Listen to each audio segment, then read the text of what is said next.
Hey everyone, it's Sam here. Thank you for watching. So today I'm going to show you how I've made this 6x6 magic colour slide card. I launched this collection about a year ago, but I got it back out again for a recent Facebook Live mix and match, and I've used the newish stamps from Creative Stamping magazine, which feature this new farmyard collection.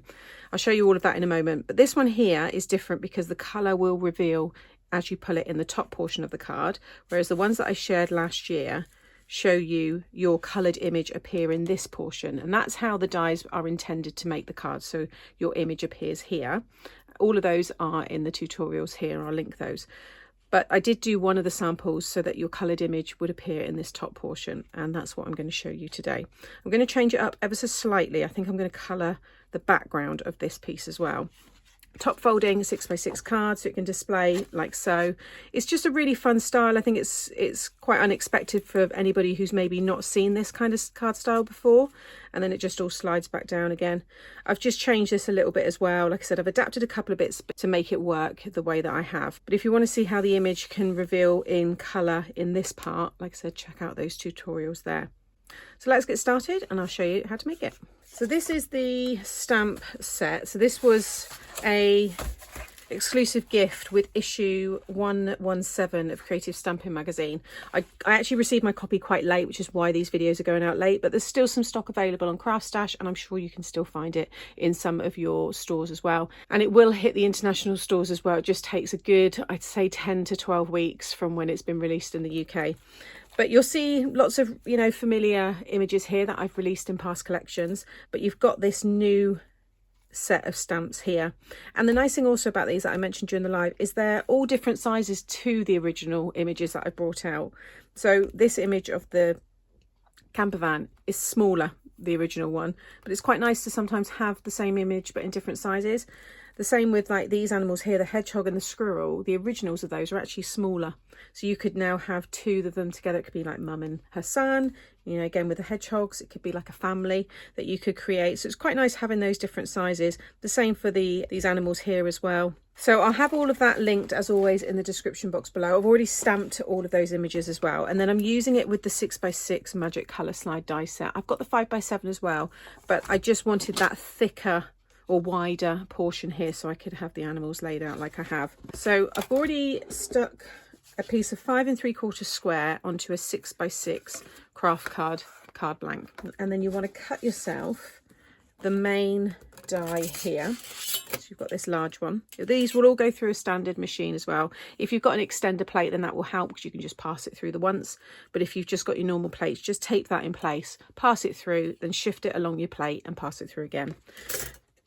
You can see there, that's mine all cut out, and then just fold that in half. Make sure you line it all up, okay, but you have something like that.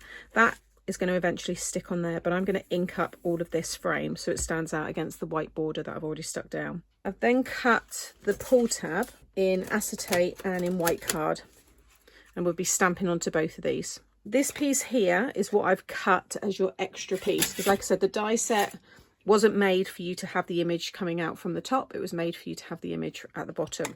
So this piece here you want to cut, which is 5 by 4, and that's what we're going to pop in between. And then you get this die here, and these are your tracks. This is what keeps everything in place, and I've just ran that through using some double-sided foam adhesive. If you don't have foam adhesive, you want to die cut this die 3 times, and you want to stick each one on top of each other. You just need some kind of thickness here because you want the pull piece to have some space to be able to pull up and down. These are all your mats and layers, and you've got a border die there, but again, all of that is shown in the original tutorials when I release this, so check that one out if you've not seen this set before. So first of all, I want to stamp my image, so I'm going to be using the cow again. So first I'm going to stamp it onto the white piece. Now you want to make sure that you've got it all within the frame. So if you take this one here, what you can do is sit this inside and fold that down and just lightly draw a pencil line around there. Then you know the space that you're working with. I just know I want to stamp the cow in the middle of this piece, so I'm not going to worry too much. Now I'm going to line this card up with a marker. Any marker, it doesn't matter, but if you just keep a visual note of where you've lined it up, if it shifts at all or you move it, you know where you need to line it back up. So I'm going to pop him, that's about right, and then Now I'm using Stays On ink because you want an ink that's going to adhere to the acetate. So, I mean, on this part you could use any ink, but you might as well just use the same one. But Stays On will adhere to acetate.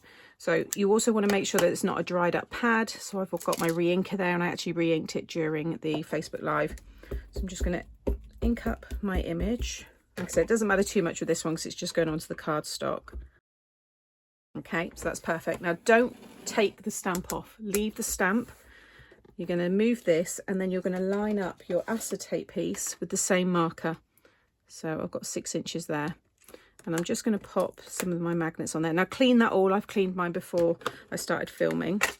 And then again, I'm just going to ink this up.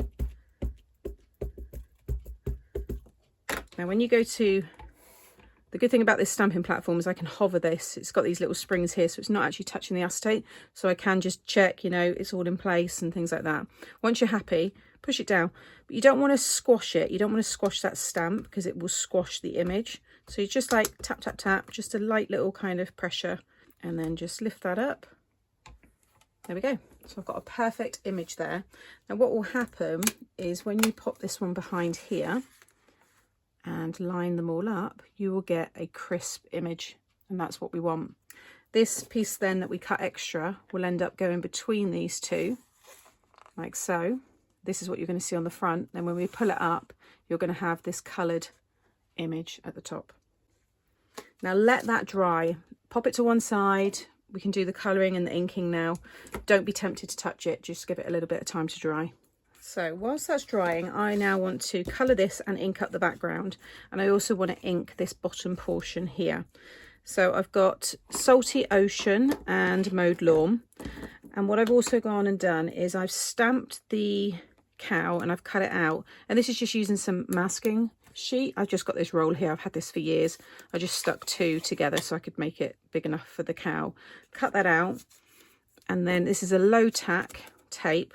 And then what I can do is position it right over the top here, and now I can ink all of that background, and I'll still have the white image for me to colour afterwards.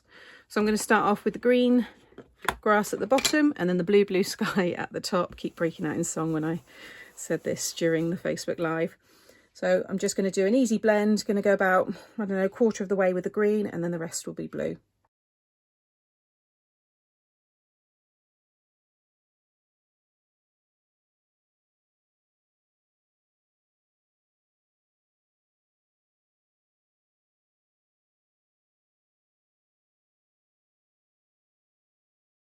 Okay, so that's the background's all done. Also, I should have said, if you don't want to do an inked background, you can see on this one here, I've got this paper, and it's from this pad here, Occasions Backgrounds. And I just thought that worked quite nicely. So now the best bit, you get the reveal. And don't throw this away. You can keep these and use them quite a few times. I want to make sure that's attached. There we go. There we go. So now that image is all ready for me to colour, or you can leave it white, depending on, you know, what it is, especially if you're doing maybe like a Halloween kind of scene and you've got ghosts. You can see how cool that looks. But the idea is now is, because that will all get hidden behind. Don't worry if you've inked into like here and stuff, you're not going to see any of that. And I'm going to have a yellow little pull tab. People were saying during the live, do yellow for the sun. So I've got yellow for this one. But the idea is that when you pull that up, you're going to have this really colourful top part, and then this is obviously going to be just that stamped image. So I'm going to now colour the cow in, and that will give that all a chance to dry a bit more as well.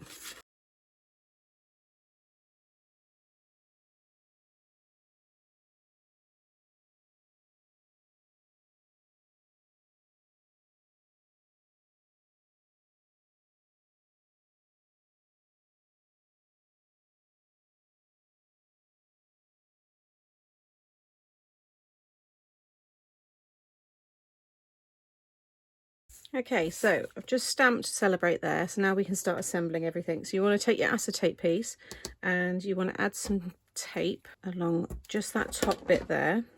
Make sure your ink's dry, otherwise it won't stick. Take your backing off, and then you should just be able to line up the actual shape of this piece. You can see when I drop that down, look how crisp the image, and it's quite bold now because it's got a thicker black outline. And then, like I said, this piece is going to go between the two to break that up. So I'm just going to leave that to one side. Now what you want to do is take these pieces here and just take the backing off of one side, and you want to start from the bottom corner and just run this right along the edge of the card until it gets to the top. It won't quite reach the top, that's what you want, and you want to make sure that that piece is facing inside the card, and then this piece will face inside the card. So one facing in from the left and the right. Again, line that up at the very bottom like so, and then again this one will go along the bottom edge of the card, and then take the backing off of here, and you want to pop this underneath and just have it so that you've got about 1/2 inch from the bottom and have an equal amount each side. Line up this like so, and these should sit perfectly over each side there. And then I'm just going to take my thin tape and go back over the top, and you can take the backing off the bottom piece as well, and then make sure that, again, just might have to move it down, but make sure that goes through there like so, and then just line this all up. It should just drop down, but you might have to just guide it down like so. Okay, and now when you open it, your image will appear from the top. How clever is that? And then this one is just a little bit bigger than this. Like I said, it wasn't intended to be made this way, so you just need to cover this part here. So I'm just going to add that arrow tab. There we go. So that can now stick on here, so you can see how much it pops against the white border. And now I can decorate it with the rest of the characters. So I've got my little "I heard it's your birthday" sign. So I'm going to pop it exactly the same place as this one here. I'll just bring this one in. So we'll just add glue to the back of this one first, like so. And whilst that's drying, I can stick all this down. So I'm going to do the same, like I said, as that one there. I'm just going to pop it all up on foam in areas. You want to make sure that you don't stick anything onto the acetate. So you can have things overhanging into that area, but nothing can stick to the acetate, otherwise the card won't open. And then it wouldn't be a card without some accent glaze. So I'm going to, let's see, I might pop it on the legs of the sheep and the beaks of the ducks. And I'll just put a little bit on the pig's nose.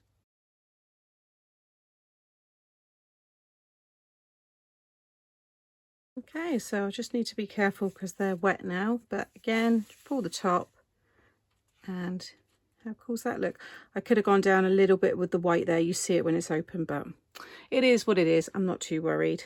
But I think it's a really fun card style. So for those of you that have been asking how to make it so that the colour image is shown at the top of the card, hopefully this helps you.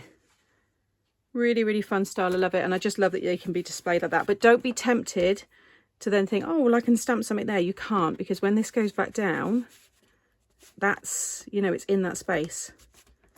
So yeah, don't don't stamp anything on there. I did do that many years ago when I first made this style card.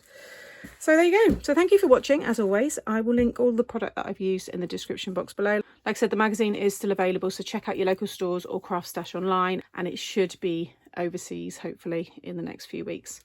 Thanks for watching as always, and I'll see you all again soon. Bye.